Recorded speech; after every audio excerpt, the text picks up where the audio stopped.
आज जिस वन में स्वामिनी आई है,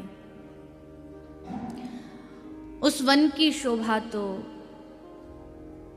देखने योग्य है। चारों ओर कोयलों का कलरव, शुक और सारी अपनी उस ध्वनि से श्री राधा रानी का हृदय अपनी ओर आकर्षित कर रहे, खींच रहे हैं। भौरों का गुंजार, चारों ओर सुंदर सुंदर पुष्प जूही के, चंपा के खिले हुए हैं। तभी ललिता ने कहा, हे स्वामिनी, चलो उधर देखो, एक बड़ी सुंदर नदी की धारा प्रवाहित हो रही है और इसका नाम यमुना है। आहा, श्री जी का हृदय एकदम आह्लादित हो उठा, दौड़ पड़ी यमुना की ओर। यमुना के किनारे पर जाके श्री जी बैठ गई और बड़े भोले स्वर से, भोले शब्दों से ललिता से पूछ रही हैं, मानो अनभिज्ञ है, कुछ नहीं जानती है। अरे ललिता, विशाखा, मैं बहुत कुंजों में गई पर ऐसा कुंज तो मैंने अभी तक न देखा। क्या नाम है इस कुंज का, इस वन का क्या नाम है? तो विशाखा बोली, लाडली, इस वन का नाम है वृंदावन। आहा, कितना प्यारा नाम है इस वन का। ये नाम लगता है कि कितनी बार सुना है, सुना सुना सा लगता है, अपना अपना सा लगता है। नाम सुनते ही श्री जी के नेत्रों से अश्रु बहने लगे। धन्य है ये वृंदावन, धन्य है ये यमुना महारानी। उस यमुना में सुंदर सुंदर कमल खिले हैं। श्री जी ने एक कमल तोड़ा, अपने हाथ में लेकर के उसको निहार रही थी। तभी ललिता के मुख से निकला, श्री जी, जैसा ये नील कमल का रंग है ना, ऐसा ही रंग है हमारे कृष्ण का। बस कृष्ण सुना, कृष्ण सुनते ही श्री जी को रोमांच होने लगा। कौन है ये कृष्ण? कितना प्यारा नाम है इसका। खुद स्वामिनी बैठी बैठी बोलने लगी, कृष्ण कृष्ण कृष्ण। क्या मैं इस नाम को जानती हूं? क्या मैंने पहले इस नाम को सुना है? कभी नहीं सुना, फिर भी ये नाम इतना प्यारा क्यों लग रहा है? ललिता इत्यादि सखियों ने देखा कि कभी रोने लग रही हैं, कभी हंसने लग जाती हैं, कभी हंसते हुए कृष्ण कह रही हैं, कभी रोते हुए कृष्ण कह रही हैं। ललिता इत्यादि को लगा कि अब ये प्रेम आनंद में डूब रही है, अब यहाँ रहना उचित नहीं है। श्री जी का हाथ पकड़ा, सखियों ने कहा, चलो अब महल चलते हैं। बड़ी भोली है सखी, जहाँ लेके जाती है वहीं चल देती है, सखियों की आज्ञा पर चलती है। सखी लाडली जी को लेकर के महल में वापस आ गई। आई ही थी कि वहां सामने चित्रा सखी खड़ी थी। चित्रा ने स्वामिनी को प्रणाम किया और बड़ी आनंद में भर के बोली, श्री जी, पता है मैंने आज एक चित्र बनाया, आप देखोगी उसे, बहुत प्यारा चित्र है। ललिता बोली, नहीं नहीं, अभी स्वामिनी थकी हारी आई है, सुबह से कुंज में थी, अभी तू थोड़ी प्रतीक्षा कर।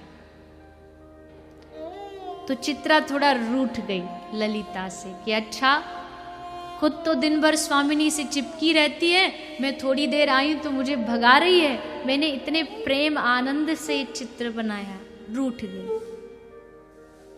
तो श्री जी ने चित्रा को अपने पास बुलाया, इधर आ, क्यों रूठती है? ला मुझे दिखा ये चित्र, पर पहले इसकी कथा तो बता कि ये चित्र तूने बनाया क्यों, कैसे बनाया? तब चित्रा कहती है, स्वामिनी, आज जब मैं सुबह महल आई तो वृषभानु जी ने कहा कि चल चित्रे, नंदगांव से नंदराय का बुलावा आया है, वहां किसी का चित्र बनाना है। तो स्वामिनी में तुरंत बाबा की आज्ञा मान करके अपने हाथ में सब चित्रकारी की वस्तु लेकर के पहुंच गई नंद राय के महल में। और जहां मैंने उस व्यक्ति को देखा जिसका चित्र बनाने मुझे बुलाया गया था, हे स्वामिनी मैं क्या बताऊं, मेरी नेत्रों से अश्रुधारा रुक नहीं रही थी। मैं बस निहारती जा रही थी, बनाती जा रही थी, निहारती जा रही थी, बनाती जा रही थी। वही चित्र मैं आपको दिखाने के लिए आई हूँ। ललिता बोली बस बस ज़्यादा कथा नहीं सुननी है, मैं जल्दी दिखा, स्वामिनी फिर आराम करेंगी। चित्रा ने वो चित्र लिया और लेकर के जैसे स्वामिनी के हाथ में दिया, उस मुखार बिंद को प्रथम बार श्री जी ने उस चित्र में देखा। देखते ही स्वामिनी मूर्छित होकर के गिर पड़ी। आहा, कौन है ये, इतना सौंदर्य जिसकी मुख आभा मुझे अपनी ओर खींच रही है। मैं स्वयं श्री जी नेत्रों से अश्रु भी गिरा रही हैं। मैं आर्य पुत्री होके अभी यमुना किनारे एक पुरुष के शब्द पर खींची जा रही थी, उसके नाम पर खींची जा रही थी, और अब देखो इस पुरुष के मुख पर खींची जा रही हूं। ये क्या हो गया है मुझे? तब ललिता ने कहा, अरे राधा, ये चित्र वाला व्यक्ति और जो यमुना पर जिसका नाम लिया जा रहा था, ये दोनों में कोई भेद नहीं है, एक ही दोनों हैं। तभी आप उसके नाम और इसके रूप पर आकर्षित हो रही हो।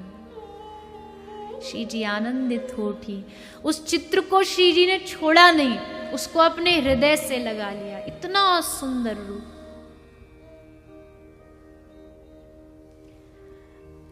अरे कौन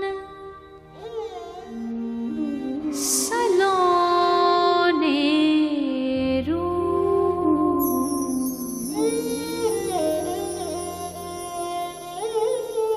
अरे कौन सलोने रूप,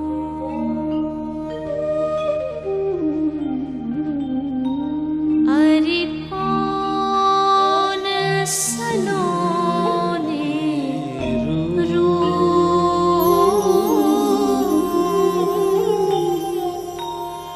अरे कौन सलोने रूप। कौन है ये? हंस हंस बातें कहत सखी रे, हंस हंस गाते रहत सखी रे, हंस हंस बातें कहत सखी रे, हंस हंस बातें कहत सखी रे। यह कुंवर कहाँ को भू, यह कुंवर कहाँ को भू, यह कुंवर कहाँ को भू, यह कुंवर कहाँ को भू। श्यामल अंग पीत पट राजत, माथे मुकुट अनूप, श्यामल अंग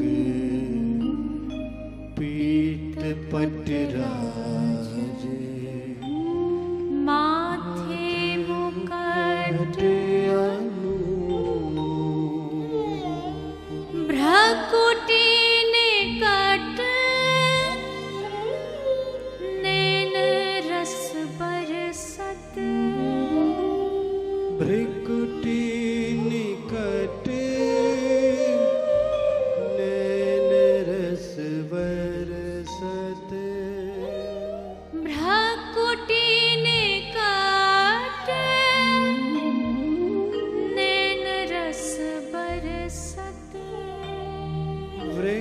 कोटि निकट नैन रस बरसत वदन सुधा निधि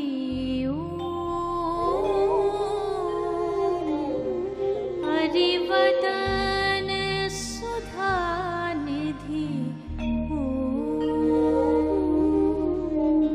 वदन सुधा निधि हरिवदन सुधा निधि हरि कौन सलोने रो हरि कौन सलोने रो हरि कौन सलोने रो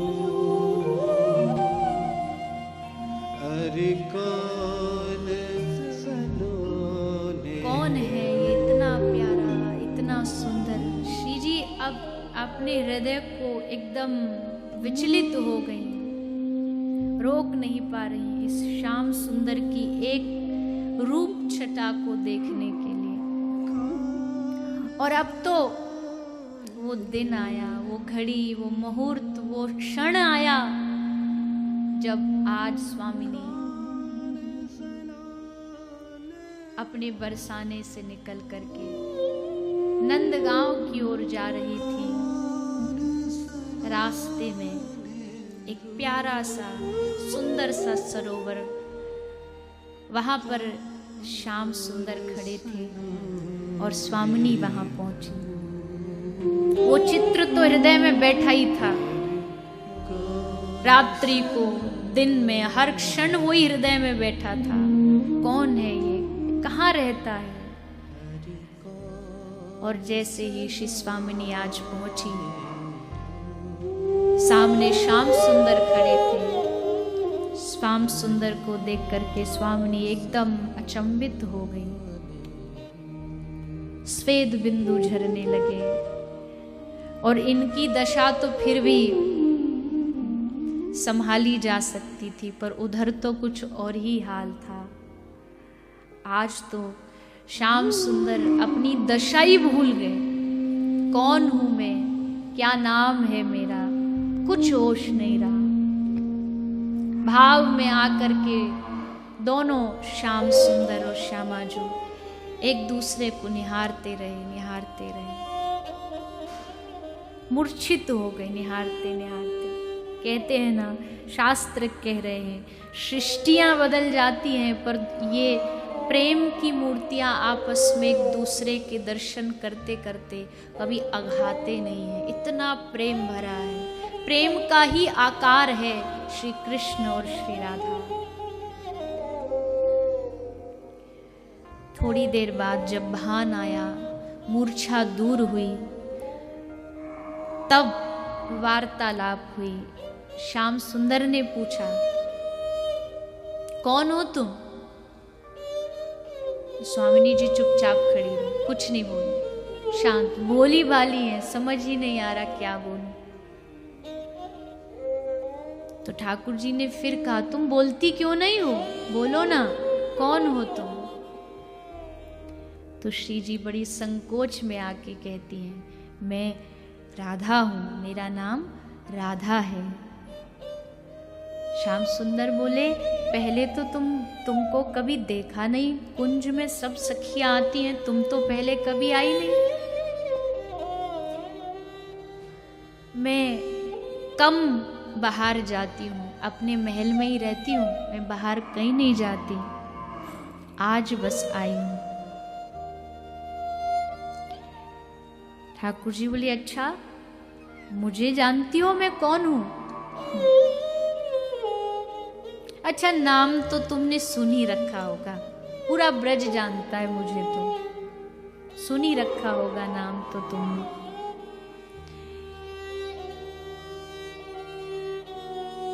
क्या नाम है आपका? तब श्याम सुंदर ने कहा, मेरा नाम है कृष्ण। आहा, हृदय भर गया श्री जी का कि जिसको खोज रही थी, जिनको ढूंढ रही थी, वही सामने मिल गए। हृदय तो आनंदित हो गया, पर बाहर से कह रही हैं। श्याम सुंदर ने कहा, नाम तो सुनी रखा होगा। श्री जी बोली, नहीं, पहली बार सुना है। उस समय श्याम सुंदर का मुख देखने योग्य था। श्याम सुंदर ने कहा, तूने हमारा नाम ही नहीं सुना, ब्रज में रहती और हमको नहीं जानती, कृष्ण को कौन नहीं जानता। तब श्री जी बोले, अच्छा अच्छा, तो तुम वही चोर कृष्ण हो। ठाकुर जी ने कहा, चोर कृष्ण?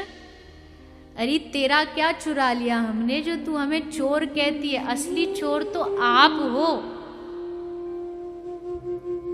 श्री जी ने कहा, हम तो कभी चोरी करना जानती नहीं, फिर आप हमको चोर कैसे सिद्ध कर रहे हो? तो लाल जी ने कहा, हे स्वामिनी, इससे बड़ी चोरी क्या होगी कि आपने हमारा हृदय ही चुरा लिया, हमारा चित्त ही चुरा लिया, तो हमसे बड़ी चोर तो आप हो। दोनों प्रिया प्रीतम परस्पर आपस में वार्ता कर ही रहे थे। तभी सखा मंडली की गोपियों की आवाज आई, दोनों विचलित हुए।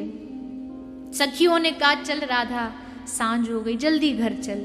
श्री जी का हाथ पकड़ा, उधर से ग्वाल वालों ने श्याम सुंदर का हाथ पकड़ा, उनको नंदगांव ले गए। श्री जी बरसाना आ गई। और आज जो दोनों की दशा है, आज तो मिलन हो गया, पर अब इसके बाद 2 दिनों तक कोई मिलन ना हुआ। दोनों व्याकुल है हृदय। प्रेम हमेशा